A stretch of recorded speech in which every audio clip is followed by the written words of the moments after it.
اللہ کے نام سے شروع جو نہایت مہربان ہمیشہ رحم فرمانے والا ہے۔ یاسین حقیقی معنی اللہ اور رسول صلی اللہ علیہ وآلہ وسلم ہی بہتر جانتے ہیں۔ حکمت سے معمور قرآن کی قسم، بے شک آپ ضرور رسولوں میں سے ہیں، سیدھی راہ پر قائم ہیں۔ یہ بڑی عزت والے بڑے رحم والے رب کا نازل کرتا ہے تاکہ آپ اس قوم کو ڈر سنائیں جن کے باپ دادا کو بھی ڈر نہیں ڈرایا گیا سو وہ غافل ہیں۔ در حقیقت ان کے اکثر لوگوں پر ہمارا فرمان سچ ثابت ہو چکا ہے سو وہ ایمان نہیں لائیں گے۔ بے شک ہم نے ان کی گردنوں میں توق ڈال دیے ہیں تو وہ ان کی تھوڑیوں تک ہیں، پس وہ سر اوپر اٹھائے ہوئے ہیں۔ اور ہم نے ان کے آگے سے بھی ایک دیوار اور ان کے پیچھے سے بھی ایک دیوار بنا دی ہے، پھر ہم نے ان کی آنکھوں پر پردہ ڈال دیا ہے سو وہ کچھ نہیں دیکھتے، اور ان پر برابر ہے خواہ آپ انہیں ڈرائیں یا انہیں نہ ڈرائیں وہ ایمان نہ لائیں گے۔ آپ تو صرف اسی شخص کو ڈر سناتے ہیں جو نصیحت کی پیروی کرتا ہے اور خدائے رحمان سے بن دیکھے ڈرتا ہے، سو آپ اسے بخشش اور بڑی عزت والے اجر کی خوشخبری سنا دیں۔ بے شک ہم نے تو مردوں کو زندہ کرتے ہیں اور ہم وہ سب کچھ لکھ رکھ رہے ہیں جو اعمال وہ آگے بھیج چکے ہیں، اور ان کے اثرات جو پیچھے رہ گئے ہیں، اور ہر چیز کو ہم نے روشن کتاب لوح محفوظ میں احاطہ کر رکھا ہے۔ آپ ان کے لیے ایک بستی انطاکیہ کے باشندوں کی مثال حکایتاً بیان کریں جب ان کے پاس کچھ پیغمبر آئے، جبکہ ہم نے ان کی طرف پہلے دو پیغمبر بھیجے تو انہوں نے ان دونوں کو جھٹلا دیا، پھر ہم نے ان کو تیسرے پیغمبر کے ذریعے قوت دی، پھر ان تینوں نے کہا بے شک ہم تمہاری طرف بھیجے گئے ہیں۔ بستی والوں نے کہا تم تو محض ہماری طرح بشر ہو اور خدائے رحمان نے کچھ بھی نازل نہیں کیا، تم فقط جھوٹ بول رہے ہو۔ پیغمبروں نے کہا ہمارا رب جانتا ہے کہ ہم یقیناً تمہاری طرف بھیجے گئے ہیں، واضح طور پر پیغام پہنچا دینے کے سوا ہم پر کچھ لازم نہیں ہے۔ بستی والوں نے کہا ہمیں تو تم سے نحوست پہنچتی ہے، اگر تم واقعی باز نہ آئے تو ہم تمہیں یقیناً سنگسار کر دیں گے اور ہماری طرف سے تمہیں ضرور دردناک عذاب پہنچے گا۔ پیغمبروں نے کہا تمہاری نحوست تمہارے ساتھ ہے، کیا یہ نحوست ہے کہ تمہیں نصیحت کی گئی، بلکہ تم لوگ حد سے گزر جانے والے ہو۔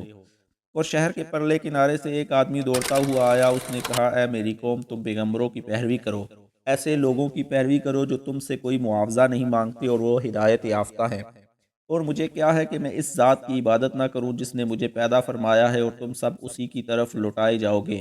کیا میں اس اللہ کو چھوڑ کر ایسے معبود بنا لوں کہ اگر خدائے رحمان مجھے کوئی تکلیف پہنچانا چاہے تو نہ مجھے ان کی سفارش کچھ نفع پہنچا سکے اور نہ وہ مجھے چھڑا ہی سکیں؟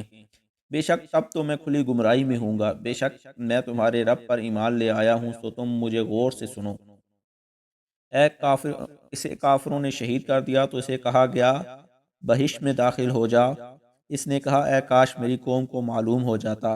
کہ میرے رب نے میری مغفرت فرما دی ہے اور مجھے عزت و قربت والوں میں شامل فرما دیا ہے، اور ہم نے اس کے بعد اس کی قوم پر آسمان سے فرشتوں کا کوئی لشکر نہیں اتارا اور نہ ہی ہم ان کی ہلاکت کے لیے فرشتوں کو اتارنے والے تھے۔ ان کا عذاب ایک سخت چنگاڑ کے سوا اور کچھ نہ تھا، بس وہ اسی دم مر کر کوئلے کی طرح بجھ گئے۔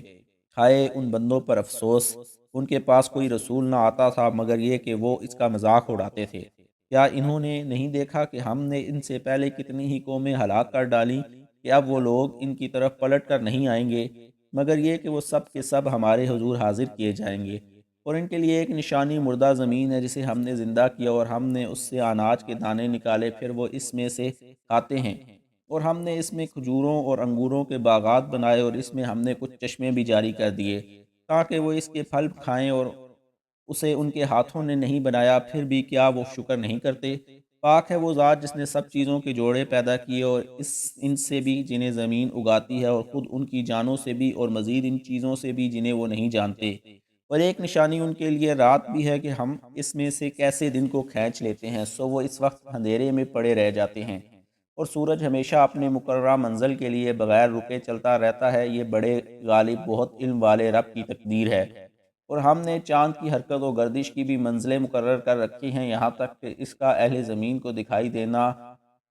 گھٹتے گھٹتے کھجور کی پرانی ٹہنی کی طرح ہو جاتا ہے۔ نہ سورج کی یہ مجال کہ وہ اپنا مدار چھوڑ کر چاند کو جا پکڑے، اور نہ رات ہی دن سے پہلے نمودار ہو سکتی ہے، اور سب ستارے اور سیارے اپنے اپنے مدار میں حرکت پذیر ہیں۔ اور ایک نشانی ان کے لیے یہ بھی ہے کہ ہم نے ان کے آباء و اجداد کو جو ذریت آدم تھے بھری کشتی نوح میں سوار کر کے بچا لیا تھا، اور ہم نے ان کے لیے اسی کشتی کے مانند ان کی بہت سی اور سواریوں کو بنایا جن پر یہ لوگ سوار ہوتے ہیں۔ اور اگر ہم چاہیں تو انہیں غرق کر دیں، اور نہ ان کے لیے کوئی فریاد رس ہوگا اور نہ وہ بچائے جا سکیں گے سوائے ہماری رحمت کے، اور یہ ایک مقررہ مدت تک کا فائدہ ہے۔ اور جب ان سے کہا جاتا ہے کہ تم اس عذاب سے ڈرو جو تمہارے سامنے ہے اور جو تمہارے پیچھے ہے، تاکہ تم پر رحم کیا جائے، اور ان کے رب کی نشانیوں میں سے کوئی بھی نشانی ان کے پاس نہیں آتی مگر وہ اس سے روگردانی کرتے ہیں۔ اور جب ان سے کہا جاتا ہے کہ تم اس میں سے رائے خدا میں خرچ کرو جو تمہیں اللہ نے عطا کیا ہے، تو کافر لوگ ایمان والوں سے کہتے ہیں، کیا ہم اس غریب شخص کو کھلائیں جسے اگر اللہ چاہتا تو خود ہی کھلا دیتا؟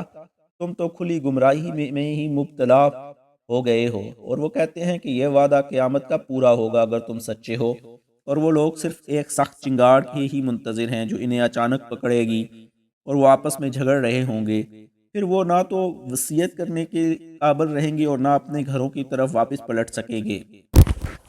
اور جس وقت دوبارہ سور پھونکا جائے گا تو وہ فوراً قبروں سے نکل کر اپنے رب کی طرف دوڑ پڑیں گے، اور روز محشر کی ہولناکیاں دیکھ کر کہیں گے، ہائے ہماری کم بختی، ہمیں کس نے ہماری خوابگاہوں سے اٹھا دیا؟ یہ زندہ ہونا وہی تو ہے جس کا خدا رحمان نے وعدہ کیا تھا اور رسولوں نے سچ فرمایا تھا۔ یہ محض ایک بہت سخت چنگاڑ ہوگی تو وہ سب کے سب یکا یک ہمارے حضور لا کر حاضر کر دیے جائیں گے۔ پھر آج کے دن کسی جان پر کچھ ظلم نہ کیا جائے گا اور نہ تمہیں کوئی بدلہ دیا جائے گا سوائے ان کاموں کے جو تم نے کیا کرتے تھے۔ بے شک اہل جنت آج اپنے دل پسند مشاغل مثلاً زیارتیوں، ضیافتوں، سماع اور دیگر نعمتوں میں لطف اندوز ہو رہے ہوں گے، اور وہ ان کی بیویاں گھنے سائے میں تختوں پر تکیہ لگائے بیٹھی ہوں گی، اور ان کے لیے اس میں ہر قسم کا میوہ ہوگا، اور ان کے لیے ہر وہ چیز میسر ہوگی جو وہ طلب کریں گے۔ تم پر سلام ہو، یہ رب رحیم کی طرف سے فرمایا جائے گا۔ اور اے مجرمو، تم آج نیکوکاروں سے الگ ہو جاؤ۔ اے بنی آدم، کیا میں نے تم سے اس بات کا عہد نہیں لیا تھا کہ تم شیطان کی پرستش نہ کرنا؟ بے شک وہ تمہارا کھلا دشمن ہے، اور یہ کہ میری عبادت کرتے رہنا یہی سیدھا راستہ ہے۔ بے شک اس نے تم میں سے بہت سی خلقت کو گمراہ کر ڈالا، پھر کیا تم نے عقل نہیں رکھتے تھے؟ یہ وہی دوزخ ہے جس کا تم سے وعدہ کیا جاتا ہے رہا ہے، آج اس دوزخ میں داخل ہو جاؤ، اس وجہ سے کہ تم کفر کرتے رہے تھے۔ آج ہم ان کے منہوں پر موریں لگا دیں گے، اور ان کے ہاتھوں ہم سے باتیں کریں گے، اور ان کے پاؤں ان کے اعمال کی گواہی دیں گے جو وہ کمایا کرتے تھے۔ اور اگر ہم چاہتے تو ان کی آنکھوں کے نشان تک مٹا دیتے، پھر وہ راستے پر دوڑتے تو کہاں تک دیکھ سکتے؟ اور اگر ہم چاہتے تو ان کی رہائش گاہوں پر ہی ہم ان کی صورتیں بگاڑ دیتے، پھر نہ وہ آگے جانے کی قدرت رکھتے اور نہ ہی واپس لوٹ سکتے تھے۔ اور ہم جسے طویل عمر دیتے ہیں اسے قوت و طبیعت میں واپس بچپن یا کمزوری کی طرف پلٹا دیتے ہیں، پھر کیا وہ عقل نہیں رکھتے؟ اور ہم نے ان کو یعنی نبی مکرم صلی اللہ علیہ وآلہ وسلم کو شعر کہنا نہیں سکھایا، اور نہ ہی یہ ان کی شان ہے، یہ کتاب تو فقط نصیحت اور روشن قرآن ہے، تاکہ وہ اس شخص کو ڈر سنائیں جو زندہ ہو اور کافروں پر فرمانے حجت ثابت ہو جائے۔ کیا انہوں نے نہیں دیکھا کہ ہم نے اپنے دستے قدرت سے بنائی ہوئی مخلوق میں سے ان کے لیے چوپائے پیدا کیے تو وہ ان کے مالک ہیں، اور ہم نے ان چوپایوں کو ان کے تابع کر دیا، سو ان میں سے کچھ تو ان کی سواریاں ہیں اور ان میں سے بعض وہ کھاتے ہیں، اور ان میں ان کے لیے اور بھی فوائد ہیں اور مشروب ہیں، تو پھر وہ شکر ادا کیوں نہیں کرتے؟ اور انہوں نے اللہ کے سوا بتوں کو معبود بنا لیا ہے اس امید پر کہ ان کی مدد کی جائے گی۔ وہ بت ان کی مدد کی قدرت نہیں رکھتے، اور یہ کفار و مشرکین ان بتوں کے لشکر ہوں گے جو اکٹھے دوزخ میں حاضر کر دیے جائیں گے۔ بس ان کی باتیں آپ کو رنجیدہ خاطر نہ کریں، بے شک ہم جانتے ہیں جو کچھ وہ چھپاتے ہیں اور جو کچھ وہ ظاہر کرتے ہیں۔ کیا انسان نے یہ نہیں دیکھا کہ ہم نے اسے ایک تولیدی قطرہ سے پیدا کیا، پھر بھی وہ کھلے طور پر سخت جھگڑالو بن گیا اور خود ہمارے لیے مثالیں بیان کرنے لگا اور اپنی پیدائش کی حقیقت کو بھول گیا،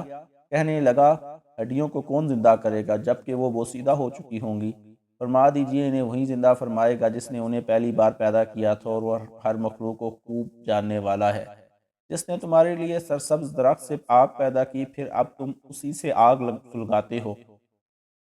اور کیا وہ جس نے آسمانوں اور زمین کو پیدا فرمایا ہے اس بات پر قادر نہیں کہ ان جیسی تخلیق دوبارہ کر دے؟ کیوں نہیں، وہ بڑا پیدا کرنے والا خوب جاننے والا ہے۔ اس کا امر تخلیق فقط یہ ہے کہ جب وہ کسی شے کو پیدا فرمانا چاہتا ہے تو اسے فرماتا ہے ہو جا، پس وہ فوراً موجود یا ظاہر ہو جاتی ہے۔